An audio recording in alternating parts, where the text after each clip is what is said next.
Jail में होने के बावजूद बानी पीटीआई सहाफियों से बातचीत करने और इंटरव्यूज देने का कोई मौका भी हाथ से जाने नहीं देते। गुज़िश्ता साल अगस्त से लेकर अब तक बानी पीटीआई बहुत से मुतनाज़े बयानात और इंटरव्यूज दे चुके हैं। अब गुज़िश्ता रोज उन्होंने सहाफियों से गुफ्तगू करते हुए ऐसे एतराफ़ कर दिए जिनकी उनको भारी कानूनी कीमत भी अदा करना पड़ सकती है। उनका कहना है कि उन्हें मालूम हो चुका था कि वो गिरफ्तार कर लिए जाएंगे।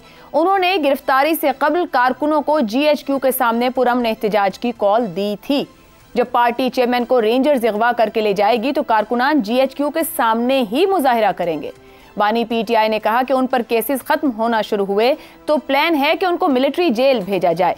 9 मई के मुकदमात में मिलिट्री कोर्ट में ट्रायल चलाया जाए। बानी पीटीआई का कहना है कि उन्होंने कोई गलती नहीं की, लिहाजा वो किसी से माफ़ी नहीं मांगेंगे, बल्कि उनसे माफ़ी मांगनी चाहिए। उनके मुताबिक जनरल फैज़ वही करते थे जो उनको कमर जावेद बाजवा कहते थे, लेकिन ये मुझे यकीन दिलाते थे कि हम न्यूट्रल हैं।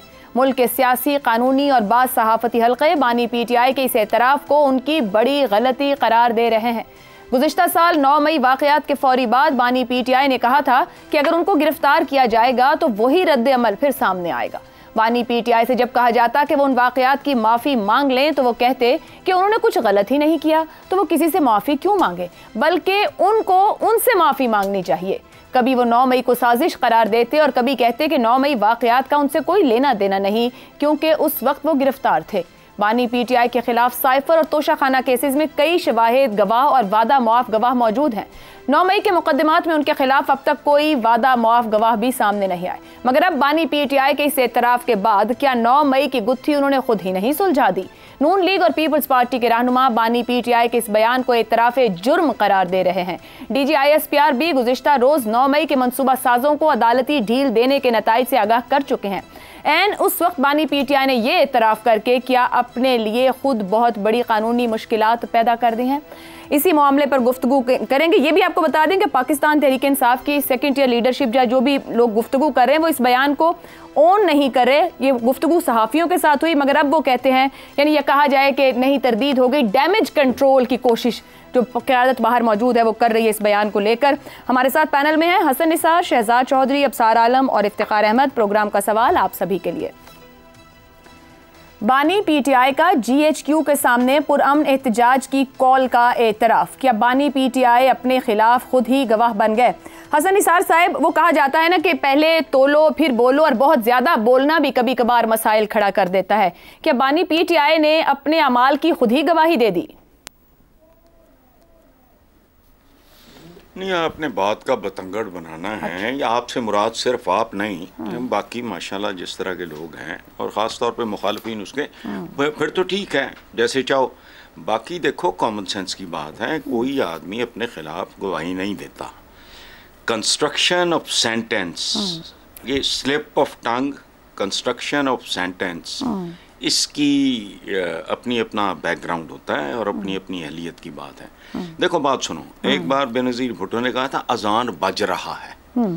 अजान म्यूज़िक है भाई, और फिर उसका बजना, अजान तो दी जाती है। लोग हंस पड़े, चूँकि कहीं किसी के अंदर को क्रोध नहीं था, इसलिए इसको लाइटली ले लिया गया। अच्छा, फिर मुस्तफ़ा खर ने जिलावतनी में कहा था, सारी दुनिया जानती है, भारतीय टैंकों पे बैठ के आऊँगा। नवाज शरीफ ने कहा था, ये हैं वो ज़राए जनाब स्पीकर, कहाँ गए वो ज़राए जनाब स्पीकर? और फिर उसने कहा था, अगर मेरे एहसास से मेरी आमदनी से ज़्यादा है तो किसी को क्या। सो प्लीज़, बात करते वक्त हमें ये सोचना चाहिए कि it's a politician, whether it is Zulfikar Ali Bhutto, Benazir Bhutto या इमरान खान या नवाज शरीफ। इनकी ज़बानों को, इनका पता नहीं, अब मैं वो लफ्ज़ इस्तेमाल नहीं करना चाहता, इनके में खारिश खुरिश होती है, पता पुता होता कुछ नहीं। ऐसी आप खुद, हम खुद, अवाम ये कहती है, और कौन सी उर्दू है ये? उसकी तो उर्दू अवाम की याददाश्त से भी ज़्यादा कमज़ोर है। सो अगर आपने कहीं एडवांटेज लेना है स्लिप ऑफ टंग का या जुमले की कंस्ट्रक्शन गलत होने का, तो 100% लो, बहाना तो बड़ा है। हसन निसार साहब, पता है कलामी की माजरत, इसको थोड़ा सा क्लियर कर लेते हैं। कल जब वो गुफ्तगू कर रहे थे सहाफ़ियों के सवालों के जवाब में, तो भी उन्होंने एक बार जब ये बात बोली कि मैंने ये कहा था अपने कारकुनों को कि जीएचक्यू के बाहर पुरअमन एहतजाज करना, तो बाबर अवान साहब ने उन्हें रोकने की कोशिश की कि इस पर गुफ्तगू ना करें, मगर उन्होंने उनको साइड पर खामोश करते हुए अपनी गुफ्तगू को दोबारा दोहराया और सहाफियों को दोबारा यही बात बोली। कहने से मुराद ये है कि क्या सूझी ये बयान देने की। ओ यार बात सुनो ना, ये भाई बाबर अवान मिस्त्री है, is a lawyer, is a technician, उसको जुमलों की समझ बूझ ये वो वगैरह जैसे बाबर अवान को है, इसको किधर, खान को क्या पता क्या कह रहा, दब देता होएगा काम। इट डिपेंड करता है कि सुनने वाले की या उसको इंटरप्रेट करने वाले की नीयत कैसी है, अदरवाइज वही मुहावरा। मगर इमरान खान साहब कहते हैं, उन्होंने जेल में भी बड़ी किताबें पढ़ी, मिलने वाले भी कहते हैं, खुद को बड़ा पॉलिटिकल साइंटिस्ट कहते हैं, अपनी मनसूबाबंदी को बहुत ओन भी करते हैं। ये क्या वाकई सियासत है? 9 मई जिसे रियासत खुद पर हमला कहती है, अब हम उसे सियासत कह सकते हैं कि वो सियासी बयान है? बात सुने किताबें पढ़ने का मुझसे ज़्यादा, मैं तो इब्तदाई सारी तकरीरें मेरी लिखी हुई हैं, रोमन में ये लिया करता था, मैं बोला करता था, और ये वो मुझे पता है कितनी को पढ़ाई लिखाई। उमर बिन अब्दुल अजीज़ के हवाले से मैंने एक बार बात की, चिटें देखते देखते वाक़यात तो हज़रत उमर बिन अब्दुल अजीज़ के बयान करने शुरू कर दिए, नाम भूल गया, फिर क्या हुआ वो मैं आपको, अच्छा छोड़ें आप बता दें फिर क्या हुआ। पढ़ना सुन लें, अच्छा सुन लें फिर। अच्छा वो हमारे एक दोस्त थे, 7 कॉमन फ्रंट रो पे बैठे थे, तो मैंने कहा कि यार ये अब उमर बिन अब्दुल अजीज़ रज़ी अल्लाह ताला अन्हु उनके किस्से सुनाए जा रहा है और पर्चियाँ देख रहा है, तो ये नाम भूल गया, पर्ची पे फटाफट लिखो। तो उसने कहा खुद दे आ जाके। मैंने कहा एवरीबडी विल नो कि मैंने जो चिट रखी है उसका क्या मतलब है, तुम चले जाओ। तो वो गया, ऊपर लिखा हुआ था उमर बिन अब्दुल अजीज़। तो इसने थोड़ा पॉज दे के कहा कि देखें आप समझ गए हैं कि मैं किसकी बात कर रहा हूँ, मैं हज़रत उमर। ये तो हाल है। ओ भाई ये बचपन से पढ़ो तो टैंक भरता है। ठीक हो गया एम क्रिकेट तो फारग होके तुसी फिलोसफर बन जाओ, ये नहीं लिखे है किते दुरुस्त लंबी तपस्या है। ठीक है, अफसार साहब क्या वाकई लंबी तपस्या है? मुझे याद पड़ता है कम से कम 10 साल पुरानी बात है, एक ऑडियो वाकया 10 साल पुराना है, ऑडियो बाद में सामने। अलवी साहब ने बोला पीटीआई के अंदर पीटीवी के अंदर घुस गए हैं, नशरियात बंद। इमरान खान साहब का जवाब है कि फोर्सिंग नवाज शरीफ वो ऐसे रिजाइन नहीं करेगा, और फिर अच्छा है, अच्छा किया, यानी कि you have to put maximum pressure today to get maximum results tomorrow. So एक माइंडसेट तो है कि किस तरीके से प्रेशर डाल के रेजिग्नेशन लिए जा सकते हैं और नताइज हासिल किए जा सकते हैं। 9 मई वाकई सियासी मामला था, वाकई कहीं प्रेशर डालकर कोई नताइज चाहिए थे। किस तरीके से आज 1 साल बाद भी हम नतीजे पर नहीं पहुंच पा रहे? पॉलिटिकल साइंटिस्ट तो आपने उसे बना दिया है, मैंने नहीं ना, वो खुद कहते हैं। बात आपने की थी जी, चलें आपने मान भी लिया, उन्होंने कहा आपने मान लिया, तो इतराफ़ आप पॉलिटिकल साइंटिस्ट का तो छोड़ें, जो इतराफ़ आज हसन निसार साहब ने किया है, मैं तो उसके शौक में से नहीं निकल पा रहा। पिछले 20 साल से हम उसको मसीहा, पीर, मुर्शद, पॉलिटिकल साइंटिस्ट, अक्लमंद, ऑक्सफोर्ड का पढ़ा लिखा, हैंडसम, पता नहीं क्या क्या बना के पेश करते रहे। हमें अपने अंदर झांकना चाहिए, ये होती है इंटेलेक्चुअल डिसऑनेस्टी, जिसकी मैंने 1.5 साल से आपके प्रोग्राम पे बात कर रहा हूँ। ऐसा नहीं हमें करना चाहिए तो हमें लोगों को बताना।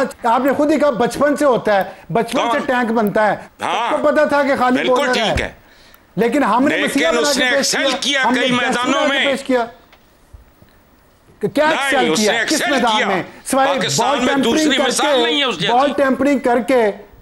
बॉल टेम्परिंग करके एक्सेल कर लिया। वाह क्या एक्सेल किया है, क्या एटम बना लिया उसने, या उड़ने वाली कार बना ली है, क्या किया है, क्या इस मुल्क की कौम को इकट्ठा कर दिया उसने को, या तकसीम कर दिया, कुछ नहीं किया उसने तबाही की। बिल्कुल, और मानना पड़ेगा सबसे बड़ी पॉलिटिकल पार्टी। हम कल के स्टेटमेंट पर आ जाते हैं ना, बात कर रहे थे 9 मई। हिटलर की भी थी, स्टालिन की भी थी, फिर किधर गई बड़ी पॉलिटिकल पार्टीज?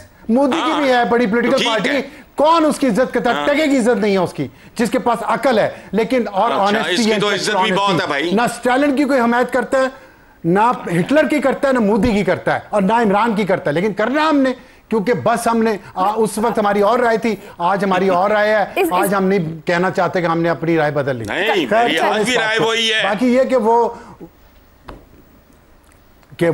वो मुर्शद है, कि वो पीर है, कि वो पॉलिटिकल साइंटिस्ट है, कि वो बेस्ट है। अब सार साहब गुफ्तगू पे आते हैं। कल जिस वक्त ये स्टेटमेंट आया एन उसी वक्त DGISPR की प्रेस कॉन्फ्रेंस भी चल रही थी। 14 माह में बार बार 9 मई इदारों से शिकायत, उनके मुतालबात और अज़ाइम ये हम सुनते आए हैं, बल्कि इस पर तनकीद भी होती रही कि सबूत और शवाहिद हैं तो फिर सजाओं तक बात क्यों नहीं जाती। क्या बानी PTI के बयान ने काम आसान कर दिया?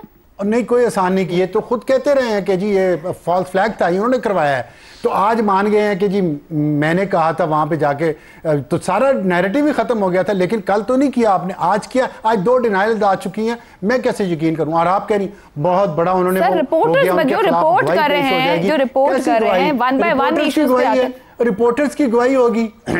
और भाई वो सब ने मीटिंग्स में बैठ के, उसकी कॉल रिकॉर्ड्स हैं, वो सामने हैं, हमने सुनी हुई हैं, और कुछ नहीं कर सके आप। सारे हाइब्रिड निजाम लिए फिरते हैं, उसका बाल नहीं उखाड़ सके आप कुछ नहीं होगा। वो सब के साथ आपको प्ले कर रहा है। He is doing well for himself and for his party. ये जो बात हो रही है ना, उसकी पार्टी सबसे बड़ी है। हाँ है बड़ी। आप देखें ये जो यूके में आज सेमिनार हो रहा है, अमेरिका में करारदादें हो रही हैं, ये इंटरनेशनल लेवल पे घर बैठे आपको इतनी सपोर्ट आ रही है, ये बगैर पैसे के आ रही है आपके ख्याल में? और गोरा तो अपने घर में नहीं जाता बगैर पैसे के। क्या बात कर रहे हैं आप? तो गोरा इतना हमारी मोहब्बत में, हमारी जमहूरियत में, उस गोरे ने जिसने परवेज मुशर्रफ को 10 साल सपोर्ट किया, जियाउल हक को 11 साल सपोर्ट किया, अयूब खान को 10 साल सपोर्ट किया, यहिया खान को सपोर्ट किया, तमाम मिलिट्री डिक्टेटर्स को, वो गोरे आज उनको पाकिस्तान में जमहूरियत की कमजोरी पे सेमिनार कर रहे हैं हाउस ऑफ लॉर्ड्स में। कुर्बान न जाऊं मैं। ये इन्फ्लुएंस है ना फिर इस जमात का। चलें छोड़ें बाकी बात, आप कम जज्बाती हो।